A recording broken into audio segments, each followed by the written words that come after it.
I'm very happy to be with each of you here this morning. You know, today is a very special day. July 4th, we look back 250 years when the Declaration of Independence was enacted and signed. And, whenever I travel through different parts of the world, I really appreciate coming back to America. It has a lot of privileges of being here. Today, this morning, we're going to look at the Grecian influence in America. And this afternoon, we're going to look at the prophetic implications of the United States. To begin with, I look at Revelation chapter 14 and verse 9. And there it says, "And the third angel followed them, saying with a loud voice, If any man worshipped the beast and his image, and receive his mark in his forehead or in his hand." And then it goes on. The next verse actually has the strongest threatening in the entire Bible. The next verse actually has no mercy. And the context here is the worshiping of the beast and his image and receiving the mark in the forehead or in the hand. We find that this terminology here of Revelation 14:9 is also found in Revelation chapter 13, where it talks about the image of the beast in verse 14, talks about the mark of the beast, verses 16 and 17. And obviously, you find that the messages of Revelation 14 actually are connected to Revelation 13. And what we're going to do, Revelation 13 has two parts. The first part is verses 1 through 10, and the second part goes into verses 11 and onwards. And what we're going to do is we're going to look at verses 1 to 10 this morning. And I'm going to read the verses first, just so we can get a whole picture here. It says, "And I stood upon the sand of the sea, and saw a beast rise up out of the sea, having 7 heads and 10 horns. And upon his heads the name of blasphemy. And the beast which I saw was like unto a leopard, and his feet were as the feet of a bear, and his mouth as the mouth of a lion. And the dragon gave him his power and his seat and great authority. And I saw one of his heads as it were wounded to death, and his deadly wound was healed, and all the world wondered after the beast. And they worshipped the dragon, which gave power unto the beast. And they worshipped the beast, saying, Who is like unto the beast? Who is able to make war with him? And there was given unto him a mouth speaking great things and blasphemies. And power was given unto him to continue 42 months. And he opened his mouth in blasphemy against God, to blaspheme his name and his tabernacle and them that dwell in heaven. And it was given unto him to make war with the saints and to overcome them. And power was given him over all kindreds and tongues and nations. And all that dwell upon the earth shall worship him, whose names are not written in the book of life of the Lamb slain from the foundation of the world. If any man have an ear, let him hear. He that leadeth into captivity shall go into captivity. He that killeth with a sword must be killed with a sword. Here is the patience and the faith of the saints.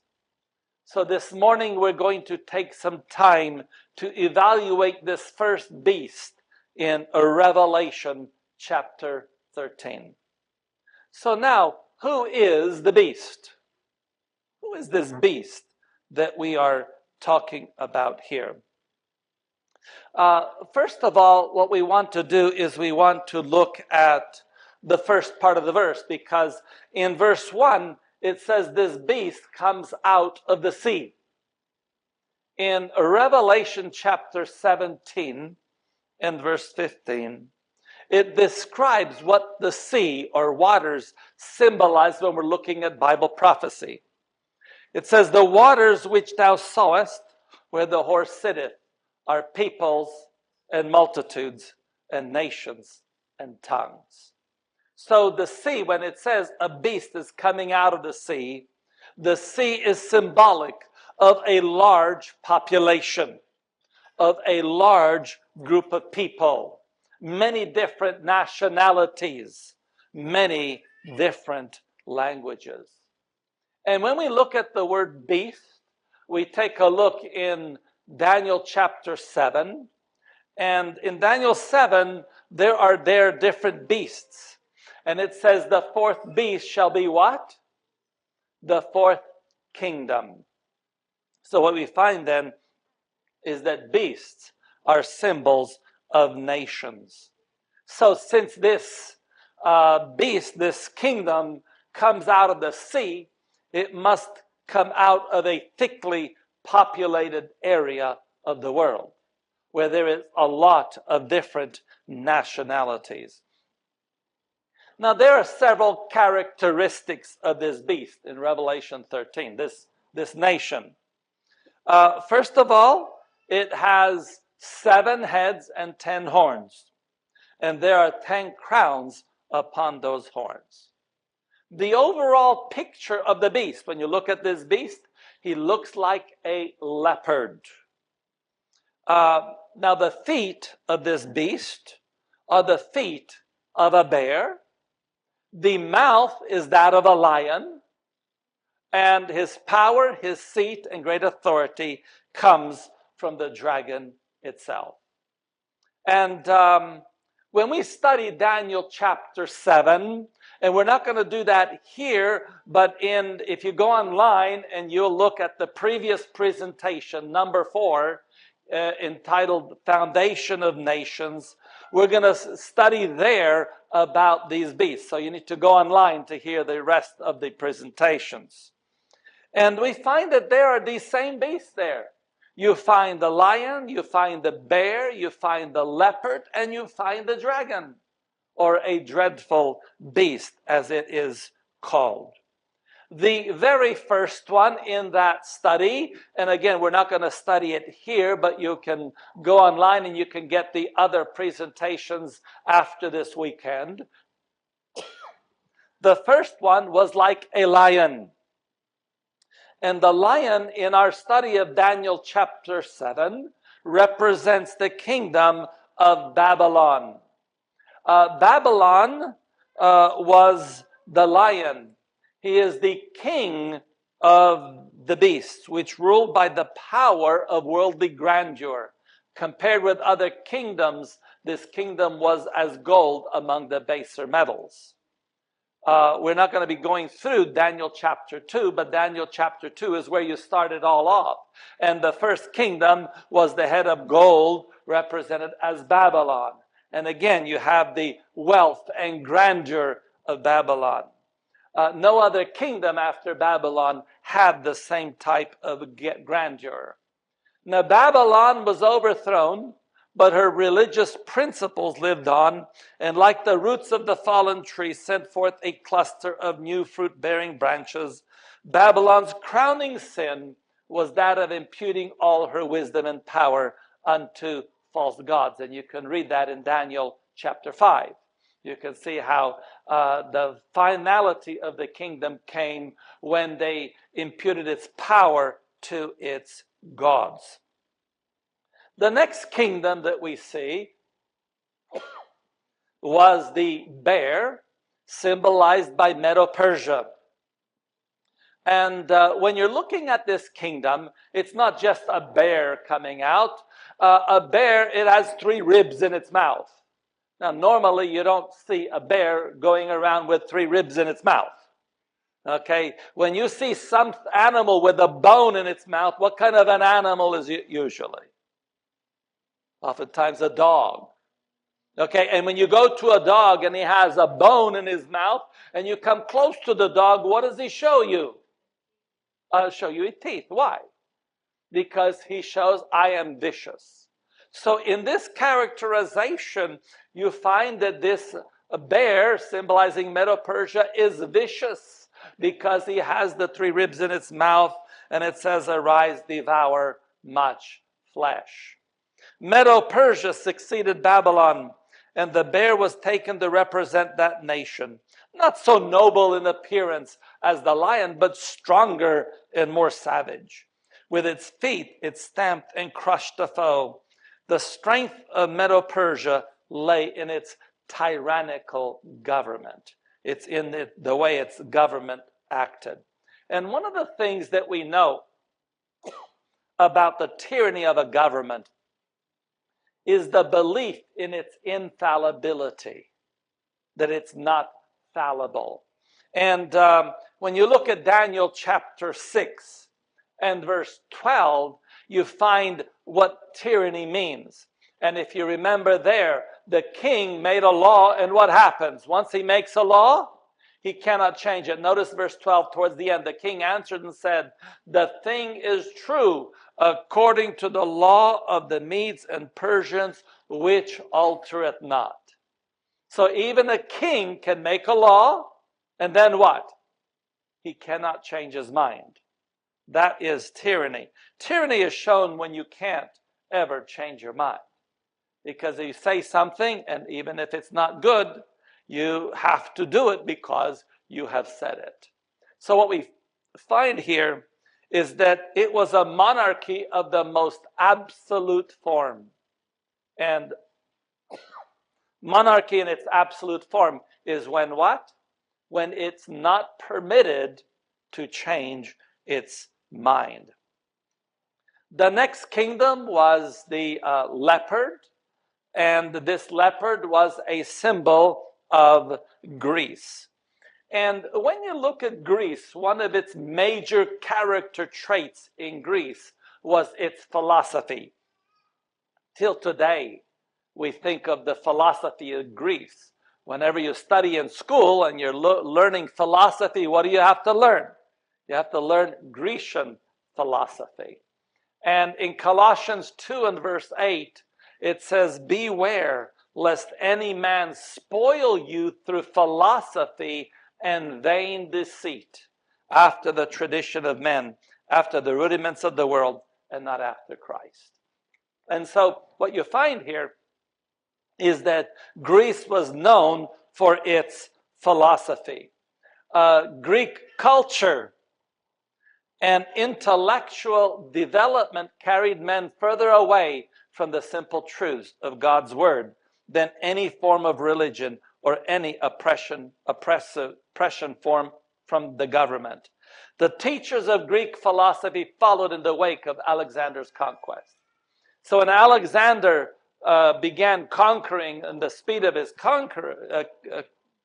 conquests, the philosophers followed him. The teachers followed him. The beauty and aesthetic nature of their learning deceived men as nothing else has ever done. The mixture of good and evil was divinely represented by the spotted leopard and its universal acceptance by the lithe form and agile movements. So again, keep in mind, that was Grecian philosophy. And if you remember in Revelation 13, the overall appearance of this beast is what? Is Grecian in nature. And we're going to see how it has its influence through that nature. When we look at the leopard has the mixture of good and evil. In Jeremiah 13:23, it uses the leopard as a mixture of good and evil. It says, can the Ethiopian change his skin, or the leopard his spots? Then may ye also do good that are accustomed to do evil. And so you have the Grecian leopard is a mixture of good and evil. The next one that we find is The fourth beast, dreadful and terrible. There is no description in Daniel chapter 7 of this beast, but it can easily be described as people consider a dragon. And therefore, when we look at Rome, the kingdom that represents the dragon in Revelation would be the dragon.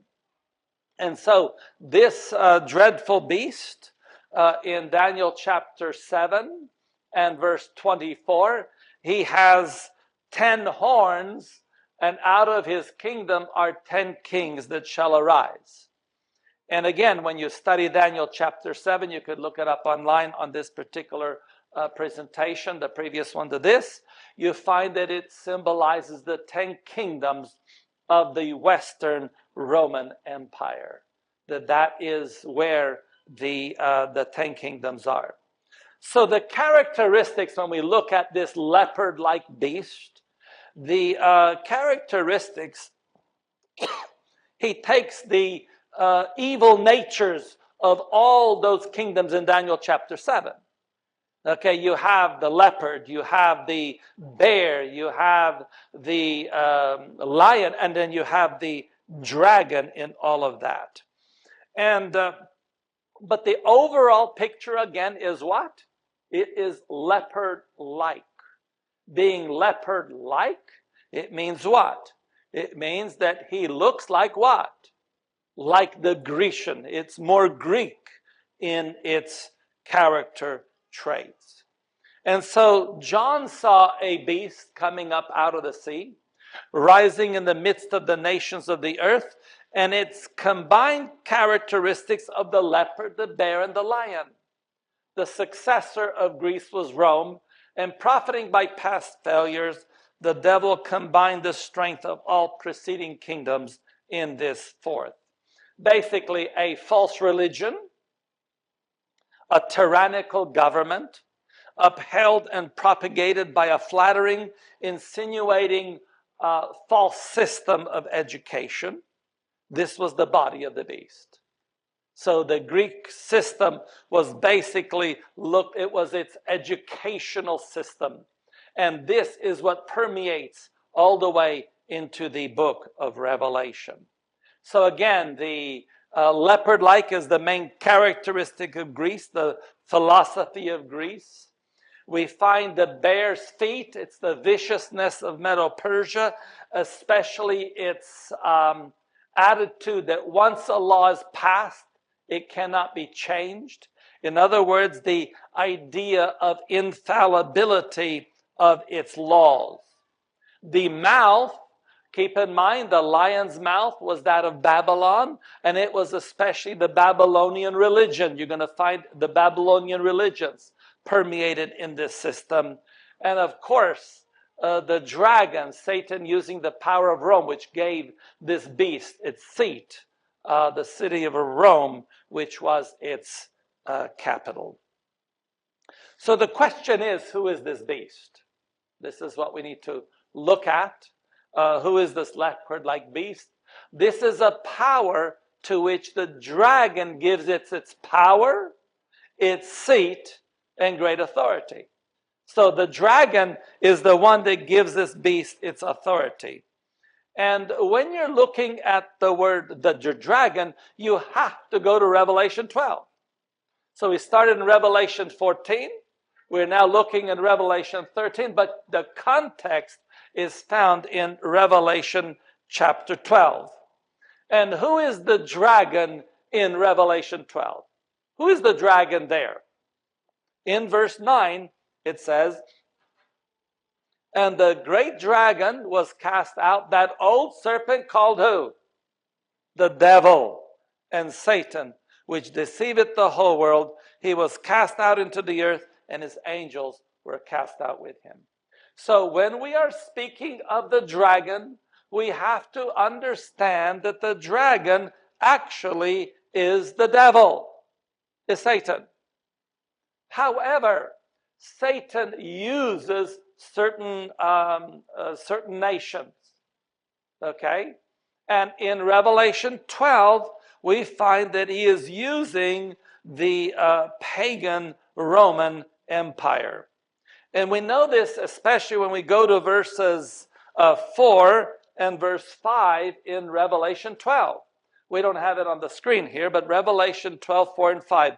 And his tail drew a third part of the stars of heaven, and did cast them to the earth. And the dragon stood before the woman which was ready to be delivered, for to devour her child as soon as it was born. So you have the woman giving a birth to a child, and he wants to devour that child. And verse 5, and she brought forth a man-child who was to rule all nations with a rod of iron, and her child was caught up unto God and to his throne. This is clearly Jesus Christ. And we find that in Revelation chapter 12, that child that was about to be delivered and be destroyed by the dragon was Jesus Christ. And what power was trying to destroy the dragon? The dragon was trying to destroy Jesus. That dragon was the Roman Empire. And this is why, take the dragon, what does it symbolize? The Roman Empire is the undeniable answer. The Roman Empire in its pagan form. But just as soon as we say pagan, we introduce a religious element. For paganism is one of the hugest systems of counterfeit religion that Satan has ever devised. The dragon then is so far an ecclesiastical power, a religious power, that the very characteristic by which it is distinguished is a false system of religion. And what made the dragon persecute the Church of Christ? It was because Christianity was prevailing against paganism, sweeping away its superstitions, overturning its idols, dismantling its temples. The religious element of that power was touched, and persecution was the result. Again, in the dragon, we find, is the devil and Satan. Always works through kingdoms and institutions. So Satan doesn't go out here directly and says, I am Satan, I am here to deceive you. No, he uses nations. Ancient Egypt was likened to a dragon. But the application in Revelation 12 is definitively to pagan Rome, the power that sought to destroy the child Jesus as soon as he was born. So when we look at dragon, we find that a dragon is symbols of, he uses kingdoms to do his work. In Ezekiel 29 and verse 3, we find there specifically, it says, speak and say, thus saith the Lord God, behold, I am against thee, Pharaoh, king of Egypt, the great, what? The great dragon. So here you find that Egypt is the first kingdom that was referred to as a dragon. And so this shows that the dragon actually is Satan. We know that. But this shows that he uses kingdoms. And therefore, when a beast is a symbol of kingdoms, it's the dragon using different kingdoms. And the first one that he used was the kingdom of Egypt. Okay? And so what we find then in Revelation chapter 13, you have this beast that's connected to the dragon. It has 7 heads. And if we look back at the history of all of that, we find that the first head would have been Egypt. The second would have been Babylon. The third would have been Medo-Persia. The fourth would have been Greece. The fifth would have been Rome. And now you find the sixth one in Revelation 13. And this sixth one, how does he get his power? Notice here in verse 2, and the dragon gave him what? His power, his seat, and great authority. All this comes from whom? It comes from the dragon. And the previous dragon is identified as who? As Rome. Therefore, when you are looking at this, that where was the seat of pagan Rome? which was the previous dragon here, it was where? It was in the city of Rome itself. And so when we are looking at this beast in Revelation 13, it must have its seat in the city of Rome. It has to be in Rome because Rome is the one that what? It gave him its seat. Okay? It gave him its capital. And this is why, we now come to the leopard beast of chapter 13. And what does it symbolize? The answer still is Rome, the Roman Empire. But the dragon symbolizes the Roman Empire. And why does not the same symbol represent it still? And the reason being is because there has been a change. The Roman Empire was pagan Rome. There has to be a change in the Roman Empire itself. And the change is in its religion. That's why it goes to another symbol. There's been a change in the religious character of the empire. And the beast symbolizes Rome in its professedly Christian form. We're going to see that in a few minutes. And it is this change of religion and this alone which makes the change of the symbol necessary. And this beast, this new beast, is going to become what? In verse 4, it says, and they worship the dragon. And they worship the dragon. We'll get it here somehow. There we go. No, it's before this. There we go. And they worship the dragon. So who are they worshiping? The dragon. And who is the dragon? Satan. Okay, they're still worshiping dragon. Okay, and they worship the dragon which gave power unto the beast. And they worship the beast, saying, who is like unto the beast, who is able to make war with him. So they're worshiping the dragon, but they're also worshiping this beast. Now, let's take a look at some other character traits. We've read these at the very beginning. And there was given unto him a mouth. And where's the mouth? What was the mouth? The mouth was the lion. The lion of what? Of Babylon. So it's a Babylonian mouth that is coming out. Okay? And speaking great things and blasphemies. And power was given unto him to continue 42 months. And he opened his mouth in blasphemy against God, to blaspheme his name and his tabernacle, and them that dwell in heaven. And it was given unto him to make war with the saints, and to overcome them. And power was given to him over all kindreds and tongues and nations, and all that dwell upon the earth shall worship him whose names are not written in the book of life of the Lamb slain from the foundation of the world. So these are all the different character traits. And if you compare this with Daniel chapter 7, you're going to look at some very specific things in Daniel chapter 7. Okay? The beast is to rule for 42 months. So if you take 42, the Jewish month is 30 days. 42 times 30 gives you 1,260 days. Now, keep in mind, in Daniel 7, we study there the day for a year principle, that one day symbolizes a year. So we're talking here about 1,260 years. Okay, in Revelation chapter 12, if you look at verse 6, you find the same period of time. In Revelation 12, it says 1,260 days. Okay, in verse 14, it describes it as time, times, and half a time. Okay, the same period of time. In Daniel 7, verse 25, it is identified as times, and dividing of time.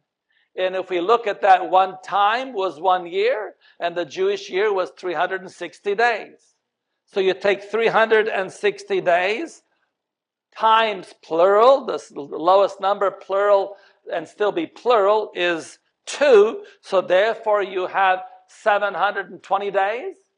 And then you have what? Dividing of time. You take one time, you divide it, it's half a year. It comes to 180. And so when you take 360 plus 720 plus 180, and guess what? It's the same time period, 1,260 days. So or years as we look at it. So 1,260 is mentioned as 42 months in Revelation 13. In Revelation 12, it's actually given you the 1,260. And in Daniel, it is the same thing. In Daniel 7, the little horn was to be a blasphemous power. In verse 25, he shall speak great words against the Most High. The leopard beast of Revelation 13:6 does the same. He opened his mouth in blasphemy against God. So the little horn had a mouth speaking great things. And of this beast, we read in Revelation 13:5, and there was given unto him a mouth speaking what? Great things and blasphemies. So it is the same thing. At the end of the specified period of dominion of the little horn was to be taken away in Daniel 7, verse 26. At the end of the same period, the leopard beast was himself to be led into captivity. Chapter 13, verse 10. Both these specifications were fulfilled in the captivity and exile of the Pope and the temporary overthrow of the papacy by France in the year 1798. Okay? So now, here are the points that prove identity. For when we have in prophecy two symbols, as in this instance representing powers that come upon the stage of action at the same time, they come at the same time, they occupy the same territory, they maintain the same character and do the same work, exist the same length of time, and meet the same fate. These symbols represent then the same identical power. So now, its Babylonian mouth, what does it do? It speaks great things and blasphemies. What is blasphemy? What actually is, when we say someone is committing blasphemy, what actually is blasphemy? We find that in John chapter 10 and verse 33. The Jews answered him, saying, For a good work we stone thee not, but for blasphemy, and because that thou being a man, makest thyself God. What is a description of blasphemy? A human being making himself God. Now, Jesus is God. Therefore, he cannot blaspheme. Why? Because he is God. Okay? But here, a human being to make himself God, that is called blasphemy. And when we're looking at this power has to profess Christianity. How do we know that? Let's go to 2 Thessalonians chapter 2 and verses 1 to 4. Here we're going to find a problem. In Apostle Paul is writing to the Thessalonian believers. And they were believing that Christ was going to come in their day. And he says, no. Excuse me.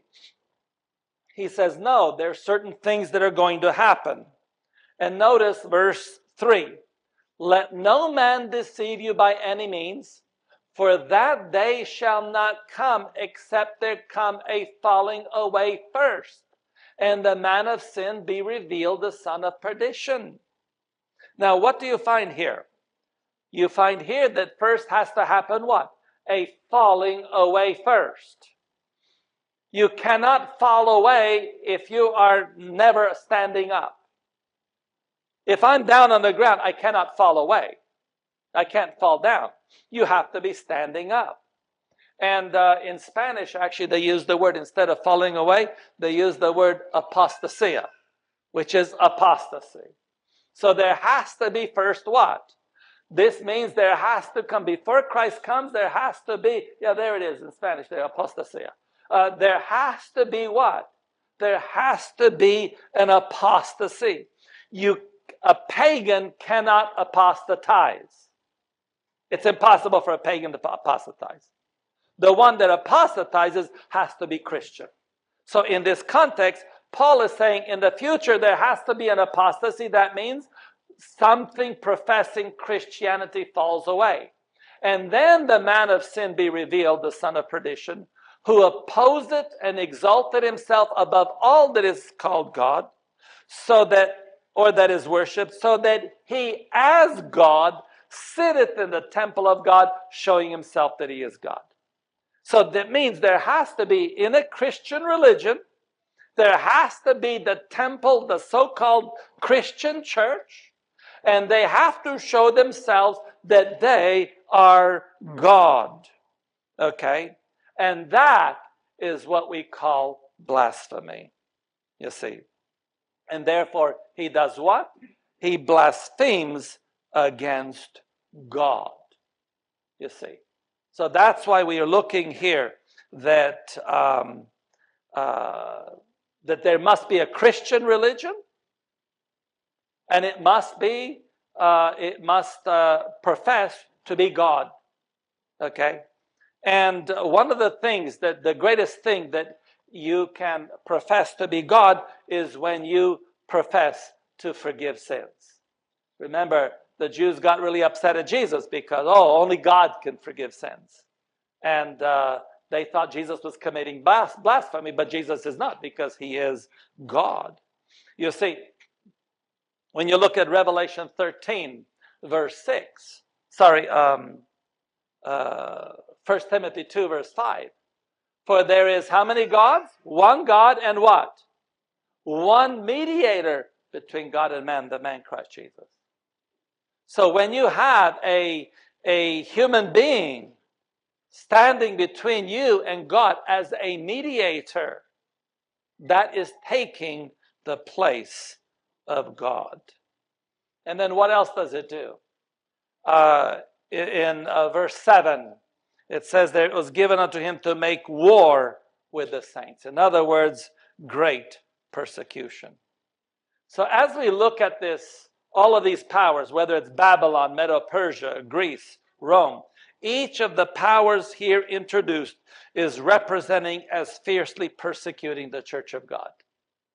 And you start with the first dragon of Egypt, also persecuting the people of God. And what happens as a result? In Revelation 13:8, and all that dwell upon the earth shall worship him, whose names are not written in the book of life of the Lamb slain from the foundation of the world. So the whole world then does what? They worship this beast. And what is going to happen ultimately with this beast? This power, Revelation 13, verse 10, he that leadeth into captivity shall go into captivity. He that killeth with the sword must be killed with the sword. Here is the patience and the faith of the saints. So this person eventually must go into captivity. With all of this history before us, it can be none other than the Roman Catholic Church. That's the one that only fits all of these descriptions, because it is a professedly Christian religion, and its seat is where? Exactly in Rome. And when you look at the history, it was given to it by the Roman power. When you look at history, let's take a look at history a little bit here, just to bring us up to speed here. In 4 BC, Christ, the man-child, was born, and Herod tries to destroy him. Keep in mind, Herod represented the Roman government. And so, when you look at Revelation 12, it shows very clearly that he was the Roman government, this dragon, tried to destroy Jesus Christ. In 31 AD, Christ is crucified and was resurrected and ascended into heaven. Revelation 12, verse 5. Again, he was crucified under the jurisdiction of the Roman government, but then he resurrected and ascended to heaven. And verse 5, it says that he went to heaven. In 34 AD was the stoning of Stephen, and that was the beginning of the persecution by the Romans of the early Christian church. in the year 330 AD, the capital of Rome was moved from Rome to Constantinople. So we read here in 330 AD, Constantine removed his capital from Rome to Constantinople, and he named it after himself. After Constantine, he named it Constantinople. Today, it's the city of Istanbul. The ancient city was left to the papal power, and the Pope occupied in Rome a throne higher than any occupied by the Caesars. So when Constantine moved his capital to Constantinople, then the papal power took over that city. Many writers revealed the way the transference from pagan Rome to papal Rome was made. Eusebius, in his Life of Constantine, declares, in order to render Christianity more attractive to the Gentiles, the priest adopted the exterior vestments and ornaments used by the pagan cult. So basically, if you look at the transference during the time of Constantine, Constantine was trying to make Christianity more popular. And so what did he do? They took the pagan vestments, the outward aspects, and they adopted it into the church. Pope Gregory, instructing Augustine, is credited with saying, destroy the idols, never the temples. Sprinkle them with holy water. Place them in relics, and let the nations worship in the places they are accustomed to. In other words, you keep the same temples, everything is the same, just sprinkle it with holy water, and now it becomes suddenly holy, that which before was pagan. Cardinal Baronius is said to have made the statement, the Holy Church was permitted to appropriate the rites and ceremonies used by the pagans in their idolatrous cult, since she, the church, expiated them by her consecration. So the church supposedly consecrated it, and it made it okay. And again, this, if you look at a lot of the rites in Catholicism, you're going to find their history in ancient Babylon. Again, the mouth was speaking of what? The mouth of a lion, which is a Babylonian. That means its instruction is Babylonian. There is a book called Two Babylons by Heslop, and you're going to find the comparison between all the same Babylonian principles. These are indicative of the attitude of the Roman Church at the time. Compromise was its constant characteristic, while truth was tragically sacrificed on the altar of form and liturgy. Constantine, foreseeing the ultimate triumph of Christianity, became its champion. As emperor, he was already invested with the power and honors of paganism. These he did not renounce, but instead brought them over into Christianity. He therefore became the bridge uniting paganism with Christianity. So when you look at the paganism that was in the pagan world, in the Western Roman Empire, those things came in to Christianity through Constantine himself. Half a century later, in AD 375, the Christian Emperor Grecian refused the pagan vestments and the pagan title Pontifex Maximus. So he, as the emperor, he said, look, I'm a Christian, I cannot accept this. And so he renounced Pontifex Maximus. But the Bishop of Rome, seeing an opportunity to exalt his dignity, assumed the title and vestments of Pontifex Maximus. So when he became the emperor, he is a Christian, says, I cannot have this as a Christian. Then the Pope took the same title immediately. Pontifex comes from two Latin words, pons, nominative, or pontius, genitive, meaning bridge or factio. I make, or factor. I make, or factor, maker. Maximum means the greatest. So when you put these meanings together, it means the greatest bridge builder. So that's the name. Pontifex Maximus means the greatest bridge builder, or bridge collector as of a toll. This was the historic title of the high priest of paganism. These titles and vestments perpetuated paganism in the church, but always under the guise of Christianity. A former Roman Catholic bishop, who prior to his acceptance of the full faith of Jesus, was professor of church history in one of the main theological seminaries in Rome, pointed out that one reason for acceptance of the title was that a toll could be demanded of all who entered the city of Rome. It is claimed that this toll collection continued until the year 1870. So all the way for all those years, a toll was collected there.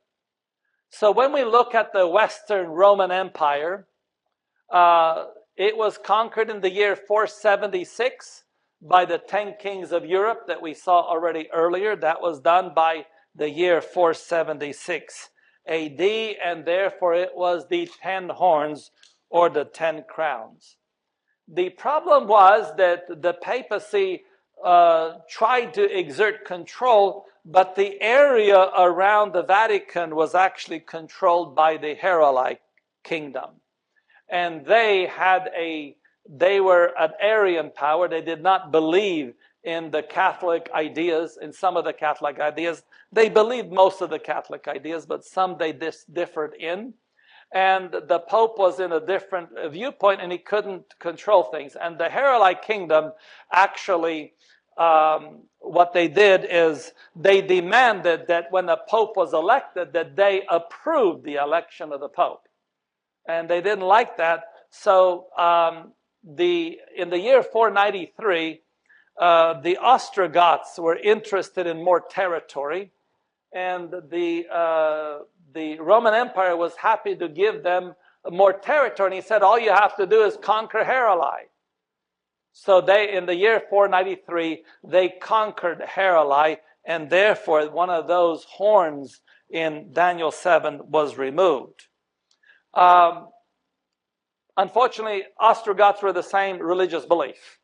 And so they also insisted that the Pope become the elected by their authority.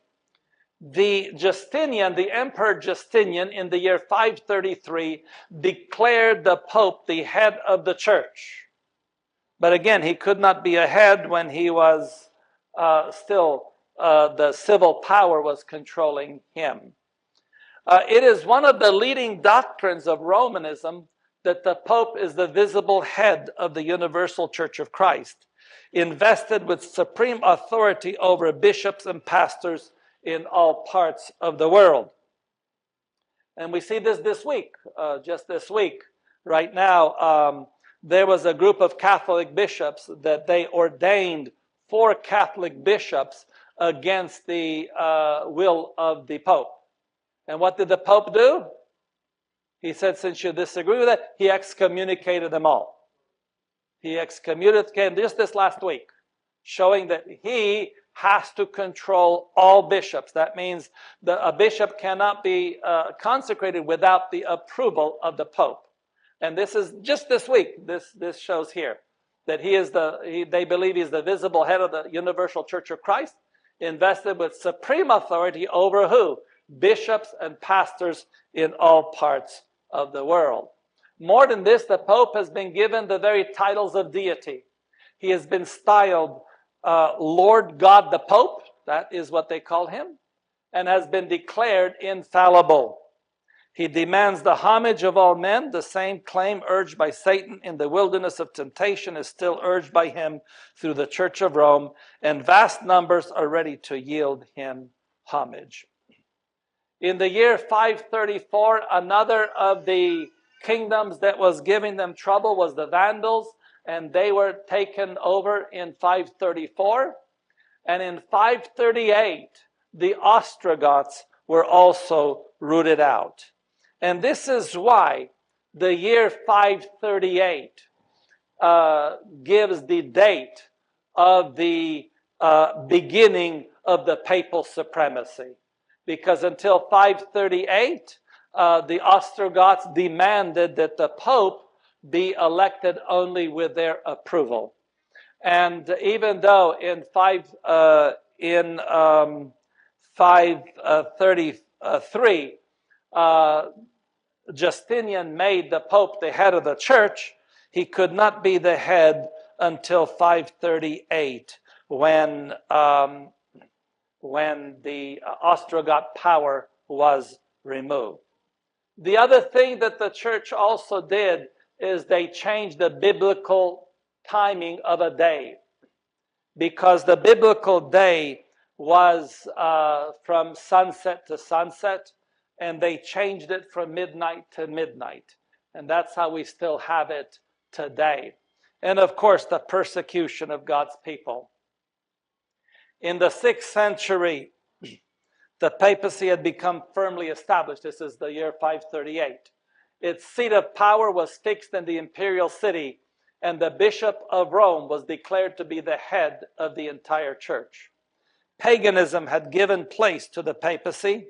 The dragon had given to the beast his power and his seat and great authority, and now began the 1260 years of papal oppression foretold in the prophecies of Daniel and Revelation. Christians were forced to choose either to yield their integrity and accept the papal ceremonies and worship, or to wear away their lives in dungeons and suffer death by the rack, the faggot, or the headsman's axe. Now were fulfilled the words of Jesus in Luke 21. Ye shall be betrayed both by parents and brethren and kinfolk and friends. And some of you they shall cause to be put to death, and ye shall be hated of all men for my name's sake. Persecution opened upon the faithful with greater fury than ever before, and the world became a vast battlefield. For hundreds of years, the Church of Christ found refuge in seclusion and obscurity. Thus says the prophet in Revelation 12, verse 6, the woman fled into the wilderness, where she had a place prepared of God, that they should feed her there 1,260 days. And so that was the 1260 days or years from the year 538. He soon claimed power to forgive sins, and the church became the sole interpreter of God's word. The conscience of all men were made amenable to the church, or to those to whom the church delegated the right to sit in judgment. And another step in papal assumption was taken when in the 11th century, Pope Gregory VII proclaimed the perfection of the Roman Church. Among the propositions which he put forth was one declaring that the church had never erred, nor would it ever err according to the scriptures. But the scripture proof did not accompany the assertion. The proud pontiff also claimed the power to depose emperors and declared that no sentence which he pronounced could be reversed by anyone, but that it was his prerogative to revert the decision of others. And so you find there that the Medo-Persian, remember the Medo-Persian made laws that cannot be changed. The infallibility of its laws, and therefore you find exactly the same thing here, the infallibility of the church itself. In the year 1798, so from 538, you add 1260 years, you get to 1798. And in 1798, Pope Pius VI was taken captive by the French General Berthier, and he lived in exile in Valencia, France. The civil power was no longer controlled by the church, and the head of the beast was now wounded. And of course, the papacy did not die. It was wounded. It only her control of civil power revealed a deadly wound. And so in 1798, the deadly wound was given. However, in Revelation 13 and verse 3, it says, and I saw one of the heads as it were what? Wounded to death. And what happens though? And his deadly wound was healed, and all the world wandered after the beast. So we find that this deadly wound is going to be healed. And although this happened, we need to understand that God's people need something special. It says in verse 10, he that leadeth into captivity shall go into captivity. He that killeth with the sword must be killed with the sword. Here is the patience and the faith of the saints. So what do we need at this time? We need the patience of the saints to go through this time. So now, we find in verse 10, he that leadeth into captivity shall go into captivity. Okay? And this was when? It was in the year 1798. Okay? And now in 1798, we find another beast coming up. In verse 11, the very next verse. And I beheld what? Another beast coming up out of the earth. And he had two horns like a lamb, and he spake as a dragon. Well, what is this other beast coming up? Because beasts symbolize nations. And this beast, this other nation, must be coming into existence when? In 1798. We're going to leave that for this afternoon, though. We're not going to have time to go through that right now, but in our next study, we're going to go through it.